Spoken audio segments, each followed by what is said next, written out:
ಗಂಡ ಹೆಂಡತಿ ಹೆಂಗಿರ್ಬೇಕು ಅಂತೀರಾ ಮೇಡಮ್? ಗಂಡ ಹೆಂಡತಿ ಅಂದ್ರೆ ಲೈಕ್ ಒಂದು ಕಾಯಿನ್, ಓಕೆ. ಹೆಡ್ ಇಲ್ಲ ಅಂದ್ರೆ ಟೇಲ್ ಇಲ್ಲ, ಟೇಲ್ ಇಲ್ಲ ಅಂದ್ರೆ ಹೆಡ್ ಇಲ್ಲ. ಒಂದ್ ಮುಖದ ನಾಣ್ಯ ಒಂದೇ ಕಡೆ ಇದೆ ಅಂತ ನೀವು ಯೂಸ್ ಮಾಡಲ್ಲ. ಹೌದು. ಹಾಗಿರ್ಬೇಕು. ಎಲ್ರಿಗೂ ಇರುತ್ತೆ ಮದ್ವೆ ಆದ ತಕ್ಷಣ ಗಂಡ ಹೀಗಿರ್ಬೇಕು, ನನ್ಗೆ ಅಲ್ಲಿ ಕರ್ಕೊಂಡ್ ಹೋಗಿಲ್ಲ, ನನ್ಗೆ ಅದ್ ಕೊಡ್ಸಿಲ್ಲ, ನನ್ಗ್ ಮಾಡಿಲ್ಲ, ನನ್ನ ಹತ್ರ ಟೈಮ್ ಕೊಟ್ಟಿಲ್ಲ ಅಂತ. ಅದ್ ಹಾಗೆ ತಿಳ್ಕೊಬಾರ್ದು. ಅದನ್ನಂದ್ರೆ ನಾ ಹೇಳ್ತೀನಲ್ಲ, ಅವ್ರು ನಮ್ ಟೈಮ್ ಕೊಟ್ಟಿಲ್ಲ ಹಾಗೆ ಹೇಗೆ ಅನ್ಕೊಂಡ್ರೆ ಅದ್ ನಾವ್ ಹಾಗೆ ಅನ್ಕೊಂತೀವಿ. ಓಕೆ. ಇಷ್ಟು ಟೈಮ್ ಅವ್ರು ದುಡಿತಿದಾರೆ ಅಂತ ಅನ್ಕೊಂಡ್ರೆ ಅದಕ್ ನಾವು ಅವ್ರಿಗೆ ಸಪೋರ್ಟ್ ಆಗ್ಬೇಕು.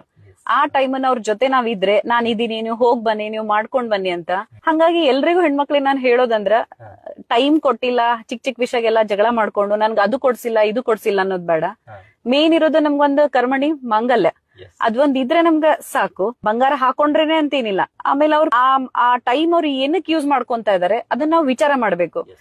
ಎಲ್ರು ಒಂದೇ ತರ ಇರ್ತಾರಂತಿಲ್ಲ, ಕೆಲವೊಬ್ರು ಸುಳ್ಳು ಹೇಳಿನೂ ಹೋಗೋರ್ ಇರ್ತಾರೆ, ಇಲ್ಲ ಹಾಗೆ ಹೀಗೆ ಅಂತ. ಅದನ್ನ ನಾವು ತಿಳ್ಕೊಂಡು ಅವ್ರು ಮಾಡುವೆ ಕರೆಕ್ಟ್ ಇತ್ತಂದ್ರೆ, ಅವ್ರಿಗೆ ಇನ್ನೂ ಸ್ವಲ್ಪ ಸಪೋರ್ಟ್ ಮಾಡಿದ್ರೆ ಅವರು ಇವತ್ತಿಗೆ ಅವ್ರು ಇದ್ದಿದ್ದನ್ನ ಮನ್ಸಿನ ರೀಚ್ ಆಗ್ತಾರೆ.